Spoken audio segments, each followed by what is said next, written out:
మిత్రులారా, ఓటర్ల జాబితాల సవరణ ప్రక్రియ special intensive revision SIR SIR 2 Telugu రాష్ట్రాలలోనూ ప్రారంభమైంది.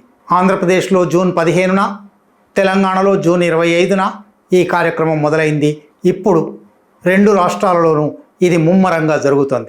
SIRలో చివరి R రివిజన్ కోసమా, రిమూవల్ కోసమా అనే చర్చ దేశవ్యాప్తంగా జరుగుతున్నది. ఇప్పుడు తెలుగు రాష్ట్రాలలో కూడా సర్ ఏమి చేయబోతుంది? స్పెషల్ ఇంటెన్సివ్ రివిజన్ అనేది ఓటర్ల జాబితాలో చనిపోయిన వారి పేర్లు తొలగించడానికి, స్థలం మారిపోయిన వాళ్ళ పేర్లు తొలగించడానికి, ఇంకెక్కడి నుంచైనా వచ్చి ఇక్కడ స్థిరపడిన వాళ్ళ పేర్లు చేర్చడానికి, 18 సంవత్సరాల వయసు నుండి ఓటు హక్కు కొత్తగా వచ్చిన వాళ్ళ పేర్లు చేర్చడానికి ఇటువంటి సవరణ కార్యక్రమం ఓటర్ల జాబితాలో క్రమబద్ధంగా జరుగుతూనే ఉంటుంది. ఎన్నికల సంఘం భారతీయ జనతా పార్టీకి సహాయం చేయడం కోసం ప్రత్యేకంగా ఎన్నికలకు ముందు నెల, 2 నెలలు, 3 నెలల ముందు ఈ స్పెషల్ ఇంటెన్సివ్ రివిజన్ కార్యక్రమం ప్రారంభించి తనకు నచ్చని ఓటర్ల పేర్లను తొలగించే కార్యక్రమంగా మార్చింది. ఎవరెవరైతే తనకు ఓటు వేయరు అనే అనుమానం ఉంటుందో వాళ్ళ పేర్లు తొలగించడం, ఏ సమూహాలైతే తమకు గతం నుంచి వ్యతిరేకంగా ఓటు వేస్తూ వస్తున్నాయో వాళ్ళ పేర్లు తొలగించడం, ప్రత్యేకించి ముస్లింలు, దళితులు, మహిళలు లేదా ప్రతిపక్ష పార్టీల స్థిరమైన ఓట్ బ్యాంక్, వీళ్లను ఓటర్ల జాబితాలో నుంచి తొలగించి తమకు ఇష్టమైన, తమకు ఓటేస్తారని అనుకునే వాళ్ళ పేర్లు మాత్రమే ఉంచడం కోసమే స్పెషల్ ఇంటెన్సివ్ రివిజన్ జరుగుతోంది అని బీహార్లో, బెంగాల్లో, తమిళనాడులో, అనేక ఇతర రాష్ట్రాలలో పెద్ద ఎత్తున ఆరోపణలు వచ్చాయి. ఆ ఆరోపణలకు ఇప్పటి వరకు ఖచ్చితమైన సరైన సమాధానాలు రాలేదు. బెంగాల్లో 90 లక్షల ఓటర్లు తొలగించారు. బీహార్లో 60 లక్షల ఓటర్ల పేర్లు తొలగించారు. ఒకసారి ఓటర్ పేరు తొలగించిన తర్వాత మళ్ళీ వాళ్ళు అప్లై చేసుకోవచ్చని, ఆ అప్లికేషన్ ప్రాసెస్ అమలు చేస్తామని, తొలగించిన పేర్లలో 90% మందికి మళ్ళీ తిరిగి వస్తాయని ఎన్నికల సంఘం ప్రకటనలు చేస్తుంది. కానీ పశ్చిమ బెంగాల్లో 27 లక్షల మంది తమ పేర్లను పునఃపరిశీలించాలి, తొలగించకూడదు అని అప్లై చేసుకుంటే 600 మందిని మాత్రమే పరిశీలించారు. అందులో 150 మందికి మాత్రమే ఓటు హక్కు పునరుద్ధరించారు. ఆ చరిత్ర ఉంది కాబట్టి తెలుగు రాష్ట్రాలలో ఏం జరగబోతున్నది? దీనికి ఇప్పుడే సూచనలు ప్రారంభమయ్యాయి. తెలంగాణలో 2002 ఓటర్ల జాబితాను తీసుకొని ఆ జాబితా ఇప్పుడు యథాతథంగా ఉన్నదా, మార్పులు చేర్పులు ఉన్నాయా అని ఒక మ్యాపింగ్ ప్రారంభించారు. సర్ జూన్ 25న మొదలైంది. మ్యాపింగ్ జూన్ మొదటి వారంలోనూ, మే చివరి వారంలోనూ మొదలైంది. ఈ మ్యాపింగ్ క్రమంలో తెలంగాణలో మొత్తం 3,39,00,000 మంది ఓటర్లు ఉండగా ఈ మ్యాపింగ్ చేసే ఎన్నికల సంఘం నియోగించిన సిబ్బంది 2,32,00,000 మందిని మాత్రమే కలిశారు. అంటే మొత్తం ఓటర్ల జాబితాలో 68% మందిని మాత్రమే కలిశారు, మ్యాపింగ్ చేశారు. ఆ 68%లో కూడా, అంటే 2,32,00,000లో కూడా 88,13,207 మంది ఓటర్ల పేర్లు జాబితాలో ఉండడం అనుమానాస్పదంగా ఉంది అని ప్రకటించారు. అంటే 37% అనుమానాస్పద ఓట్లు అన్నారు. ఇది కొన్ని నియోజకవర్గాల్లోనైతే, ఉదాహరణకు మేడ్చల్ మల్కాజిగిరి జిల్లా కుతుబుల్లాపూర్ నియోజకవర్గంలో 78% మంది ఓటర్లు అనుమానాస్పదంగా తేలారు. ఏమిటి అనుమానాస్పదం అంటే? లాజికల్ డిస్క్రెపెన్సీ, తార్కిక అసంబద్ధత, తార్కికంగా చూసినప్పుడు అవకతవకగా ఉండడం అని ఒక కారణాన్ని ఎన్నికల సంఘం ప్రకటిస్తూ ఉన్నది. అసలు ఈ లాజికల్ డిస్క్రిపెన్సీ అనడంలోనే తర్క వ్యతిరేకత, తర్క రాహిత్యం ఉన్నది. ఏమిటి లాజికల్ డిస్క్రిపెన్సీ? లాజికల్ డిస్క్రిపెన్సీ అని 10 రకాల కారణాలు చెప్పారు. ఈ 10 రకాల కారణాలు ఉంటే అది లాజికల్ డిస్క్రిపెన్సీ అవుతుంది. అప్పుడు వాళ్ళ ఓటును అనుమానాస్పద జాబితాలో పెట్టాలి. ముసాయిదా జాబితా అచ్చయ్యేటప్పుడు వాళ్ళ పేరు అచ్చువేయరు. ముసాయిదా జాబితా అచ్చయిన తర్వాత ఎవరెవరైతే వాళ్ళ పేర్లు లేవనుకుంటారో వాళ్ళు మళ్ళీ అప్లై చేసుకోవచ్చు. 1 నెల రోజులు సమయం ఇస్తారు. ఆ నెల రోజుల లోపల కొన్ని పత్రాలు సమర్పిస్తే ఆ పత్రాల ఆధారంగా ఈ లాజికల్ డిస్క్రిపెన్సీ లేదు అని తేలితే అప్పుడు మాత్రమే మళ్ళీ ఓటర్ల జాబితాలోకి పేరెక్కుతుంది. అంటే తొలగించడమేమో ఒక ఎన్నికల అధికారి, ఒక కనిష్ట స్థాయి, కింది స్థాయి ఎన్నికల అధికారి చేసేస్తాడు. తొలగించిన పేరును మళ్ళీ పునరుద్ధరింపజేసుకోవడానికి ఓటర్ అష్ట కష్టాలు పడాలి. పిల్లర్ టు పోస్ట్ అంటారు. అనేక కార్యాలయాలు తిరగాలి, అనేక పత్రాలు సమర్పించాలి. ఈ పత్రాలు వాళ్ళు ఆమోదించరు. చిట్ట చివరికి ఓటు హక్కు రద్దయిపోతుంది. పార్లమెంటరీ ప్రజాస్వామ్యంలో అత్యంత మౌలికమైన, అత్యంత ప్రధానమైన ఓటు హక్కును కొల్లగొట్టడానికి కనీసం 1/3 ఓట్లు లేకుండా చేయడానికి ఇవాళ ఎన్నికల సంఘం ప్రయత్నిస్తూ ఉన్నది. అందువల్లనే ఇది స్పెషల్ ఇంటెన్సివ్ రివిజన్ కాదు, స్పెషల్ ఇంటెన్సివ్ రిమూవల్ అని అనిపిస్తూ ఉంది. ఈ స్పెషల్ ఇంటెన్సివ్ రిమూవల్ కార్యక్రమాన్ని కొనసాగించడానికి లాజికల్ డిస్క్రిపెన్సీ అనే ఒక సాకు తీసుకొచ్చారు. లాజికల్ డిస్క్రిపెన్సీలో 10 కారణాలు ఉన్నాయి. 1, తల్లిదండ్రులకి 6 కన్నా ఎక్కువ మంది పిల్లలు ఉన్నప్పుడు. ఇది కుటుంబ నియంత్రణ కార్యక్రమం ఎంత సక్రమంగా అమలు కాకపోయినా 6 కన్నా ఎక్కువ మంది పిల్లలు ఉండేది. 1 తరం కింద, 2 తరాల కింద ఉండేది. ఇప్పుడు లేదు. కానీ 1 తరం కింద తల్లిదండ్రుల పిల్లలు ఇప్పుడు ఓటర్లు అయి ఉంటారు. వాళ్ళ తల్లిదండ్రి కింద వాళ్ళ సిబ్లింగ్స్లో 6 కన్నా ఎక్కువ పేర్లు రాస్తే వాళ్ళ ఓటు హక్కు పోతుంది. తల్లికి పిల్లలకు మధ్య 15 సంవత్సరాల కన్నా తక్కువ వయసు తేడా ఉన్నప్పుడు, ఇప్పటికీ చట్టాలు ఉన్నప్పటికీ, చట్ట వ్యతిరేకమైనప్పటికీ బాల్య వివాహాలు విపరీతంగా జరుగుతున్నాయి. 15 సంవత్సరాల లోపే గర్భం ధరించే వాళ్ళు, ప్రసవించే వాళ్ళు కూడా ఉంటున్నారు. వాళ్ళ పిల్లలకి ఓటు హక్కు ఏమవుతుంది? తల్లిదండ్రులకు పిల్లలకు వయసు తేడా 50 ఏళ్ల కన్నా ఎక్కువ ఉన్నప్పుడు. ఇటువంటివి కొన్ని సరైనవే అనిపించవచ్చు. ఒకే తల్లిదండ్రులకు పుట్టిన 2 పిల్లల మధ్య 9 నెలల కన్నా తక్కువ తేడా ఉన్నప్పుడు.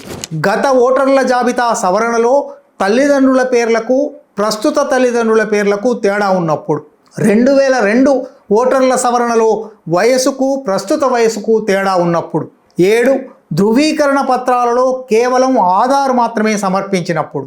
8 తాత వయసుకు మనవడి వయసుకు మధ్య 40 సంవత్సరాల కన్నా తక్కువ తేడా ఉన్నప్పుడు. 9 పేరు, ఇంటి పేరు, తండ్రి పేరు తేడాగా ఉన్నప్పుడు. 10 పేరులో అక్షరాల తేడా ఉన్నప్పుడు. ఈ 10 కారణాలలో బహుశా 4, 5, 6 కారణాలు సరైనవి కావచ్చు. కానీ ధృవీకరణ పత్రాలలో ఆధార్ మాత్రమే సమర్పించినప్పుడు అది లాజికల్ డిస్క్రిపెన్సీ అవుతుంది అని అనడం అంటే, ఇవాళ ప్రతి అంశానికి ఆధార్ అడుగుతున్నారు. టికెట్ కావాలంటే ఆధార్, బ్యాంక్ అకౌంట్ తెరవాలంటే ఆధార్, టెలిఫోన్ కనెక్షన్ కావాలంటే ఆధార్, సిమ్ కార్డు కావాలంటే ఆధార్. ఇన్ని రకాలుగా ఆధార్ మీద ఆధారపడి ఉన్నప్పుడు, కేంద్ర ప్రభుత్వం ఇచ్చే యూనిక్ కార్డు అయినప్పుడు ఎన్నికల సంఘం మాత్రం ఆధార్ ఒక్కటే ఇస్తే చెల్లదు అంటుంది. ఇది ఎట్లా లాజికల్ డిస్క్రిపెన్సీ అవుతుంది? అక్కడి నుంచి ఇంకా ముందరికి పోదాం. పేరు, ఇంటి పేరు, తండ్రి పేరు తేడాగా ఉన్నప్పుడు.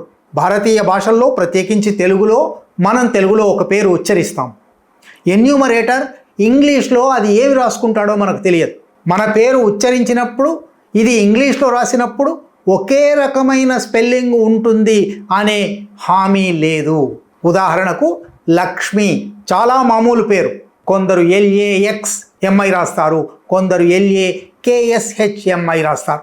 మీకు ఒక పత్రంలో KSH ఉండి మరొక పత్రంలో X ఉన్నప్పుడు లాజికల్ డిస్క్రిపెన్సీ అని మీ ఓటు రద్దు అయిపోతుంది.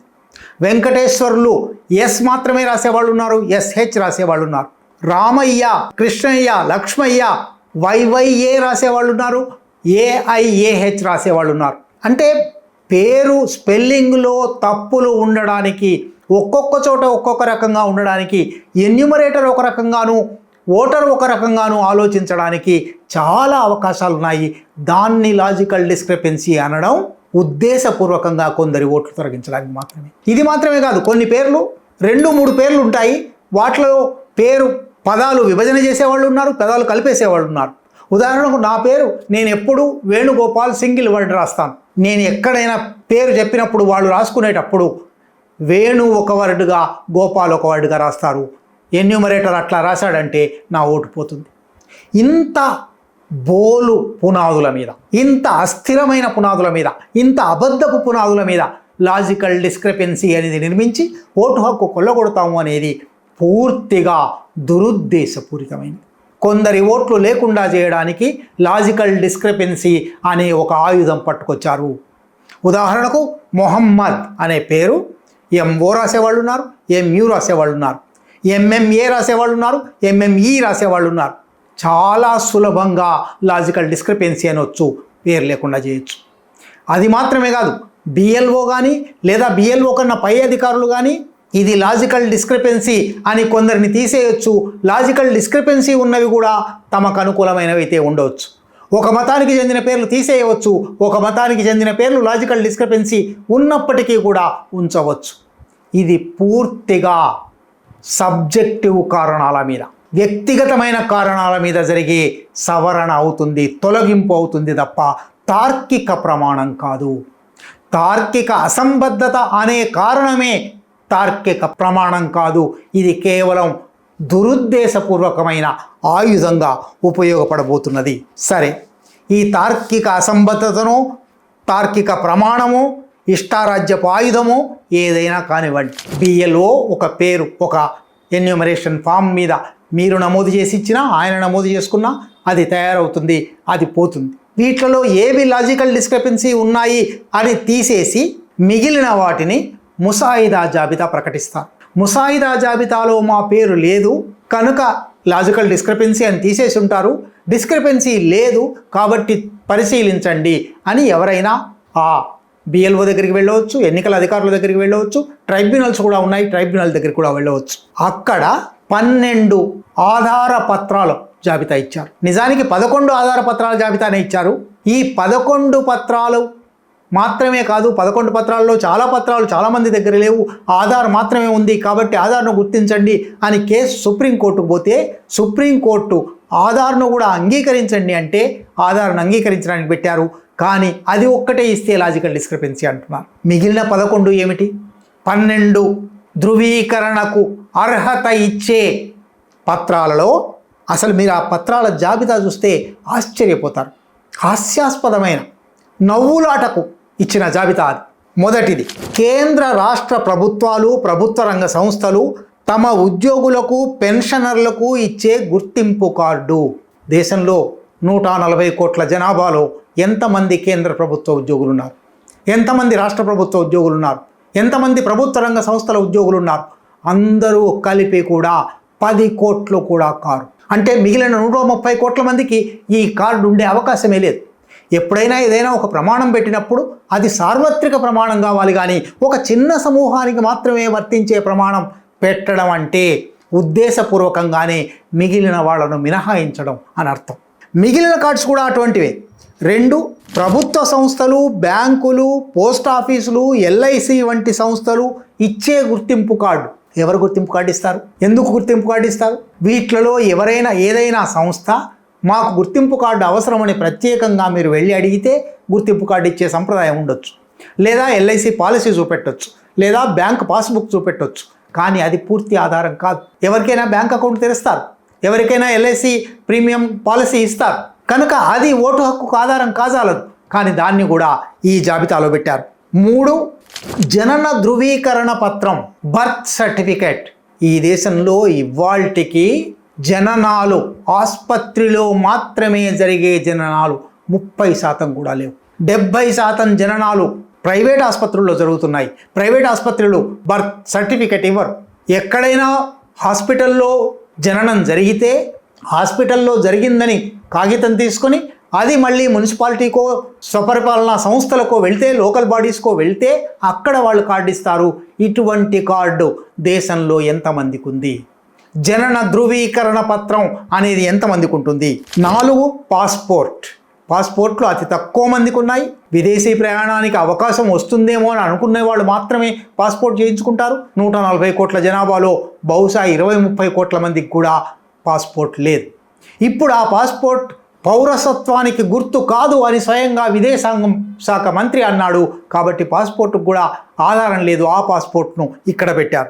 మెట్రికులేషన్ లేదా ఇతర విద్యార్హతా పత్రం. ఎంతమంది 10వ తరగతి దాకా చదువుకుంటున్న వాళ్ళు ఉన్నారు? ఈ విద్యార్హతా పత్రం లేదా మెట్రికులేషన్ పత్రం ఎంతమందికి ఉంటుంది? శాశ్వత నివాస ధృవీకరణ పత్రం. ఈ ఇంట్లోనే ఉంటున్నారు అని శాశ్వతంగా ఇంటి పత్రాలు ఎవరి దగ్గర ఉంటాయి? ఇంటి యజమాని పేరు మీద ఉంటాయి. ఆ యజమాని కుటుంబ సభ్యులే అని ఎక్కడ ఉంటుంది? అటవీ హక్కుల ధృవీకరణ పత్రం. అటవీ హక్కులు కేవలం ఆదివాసులకు మాత్రమే, అడవుల్లో నివసించే వారికి మాత్రమే ఉంటాయి. దేశ జనాభాలో 8% మాత్రమే వర్తించే పత్రం ఇది. కుల ధృవీకరణ పత్రం చదువుకునేవాళ్ళు, ఉద్యోగాలు చేసేవాళ్ళు, కులం పేరు మీద రిజర్వేషన్ పొందేవాళ్ళు మాత్రమే ఈ కుల ధృవీకరణ పత్రం పొందుతారు తప్ప ఈ అవసరాలు లేని వాళ్లకు, చదివే అవసరం, ఉద్యోగ అవసరం లేని వాళ్లకు ఈ పత్రము ఉండదు.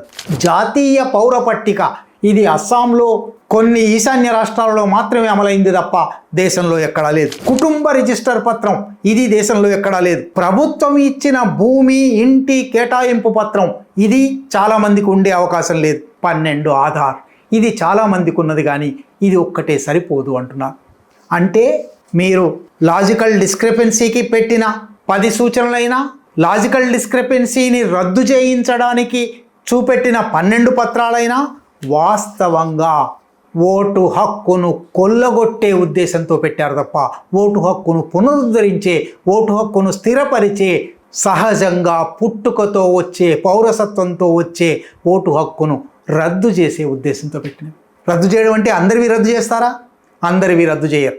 ఉద్దేశపూర్వకంగానే కొందరివి రద్దు చేయడానికి స్పెషల్ ఇంటెన్సివ్ రివిజన్ బీహార్లో పనిచేసింది, బెంగాల్లో పనిచేసింది, ఇప్పుడు తెలుగు రాష్ట్రాలలో కూడా అది రాబోతుంది. ఇది ఎంత అవకతవకలతో జరుగుతుందో ఇప్పటికే ప్రారంభమైన ఆంధ్రప్రదేశ్లోనూ తెలంగాణలోనూ అనేక మంది సోషల్ మీడియాలో, ఇతర చోట్ల తమ అనుభవాలు చెప్తూ ఉన్నారు. ఒక అపార్ట్మెంట్కు ఎన్యూమరేషన్ చేయడానికి బిఎల్ఓ వచ్చారు. బూత్ లెవెల్ ఆఫీసర్ అనే ప్రత్యేకమైన పని, వాళ్ళు ఇంకా టీచర్లు కావచ్చు, ప్రభుత్వోద్యోగులు కావచ్చు, ఈ 15 రోజుల కోసము, నెల రోజుల కోసము బిఎల్ఓగా పనిచేస్తారు. వాళ్ళు ఎన్నికల సంఘం తరఫున తటస్థంగా పనిచేయవలసిన, రాజ్యాంగబద్ధంగా ప్రజల ఓటు హక్కును కాపాడవలసిన బాధ్యత ఉన్నవాళ్ళు. కానీ హైదరాబాదులో గడిచిన 3 రోజులలో భారతీయ జనతా పార్టీ కార్యకర్తలు బిఎల్ఓల వెంట వస్తున్నారు. బిఎల్ఓలు ఏది రికార్డు చేయాలి, ఏది రికార్డు చేయకూడదు భారతీయ జనతా పార్టీ కార్యకర్తలు చెప్తూ ఉన్నారు అని సోషల్ మీడియాలో రాస్తూ ఉన్నారు. ఇది నిజమా, అబద్ధమా, ఇది కల్పన, ఏదైనా కావచ్చు, కానీ అటువంటి అనుమానానికి కూడా తావు లేకుండా తటస్థంగా ప్రతి ఒక్క ఓటరును నమోదు చేయవలసి ఉంది. అది జరగడం లేదు. అట్లాగే 2వ రోజో 3వ రోజో తెలంగాణలో పత్రికల్లో వచ్చింది. ఎన్నో నియోజకవర్గాలకు, ఎన్నో బూతులకు కొన్ని 100లో కొన్ని 1000లో వాళ్ళు ఉటంకించారు. ఎన్యూమరేషన్ ఫామ్సే అందలేదు. నిజానికి సర్ ప్రక్రియ ప్రారంభం కావడానికి వారం రోజుల ముందో 10 రోజుల ముందో శిక్షణ ఇచ్చారు. శిక్షణ క్రమంలోనే ఎన్యూమరేషన్ ఫామ్స్ ప్రింట్ అయి ఉంటాయి, ఇచ్చి ఉండాలి. కానీ మొదలైన తర్వాత 2వ రోజు 3వ రోజు కూడా ఎన్యూమరేషన్ ఫామ్స్ అందలేదు. అంటే మొత్తం మీద బెంగాల్ ఉదాహరణ నుంచి, బీహార్ ఉదాహరణ నుంచి ఇది ఓటర్ల జాబితాను సవరించే ప్రక్రియ కాదు. ఓటర్ల జాబితాలను తప్పనిసరిగా సవరించవలసి ఉంది. చనిపోయిన వాళ్ళు ఉంటారు, వాళ్ళ పేర్లు తొలగించాలి. 2 చోట్ల 3 చోట్ల జాబితాల్లో పేరెక్కిన వాళ్ళు ఉంటారు, వాళ్ళ పేర్లు తొలగించాలి. ఇక్కడి నుంచి వేరే చోటికి ఉద్యోగానికో వృత్తికో వెళ్ళి అక్కడే స్థిరపడి అక్కడ ఓటు హక్కు పొందిన వాళ్ళు ఉంటారు, వాళ్ళ పేర్లు ఇక్కడ తొలగించాలి.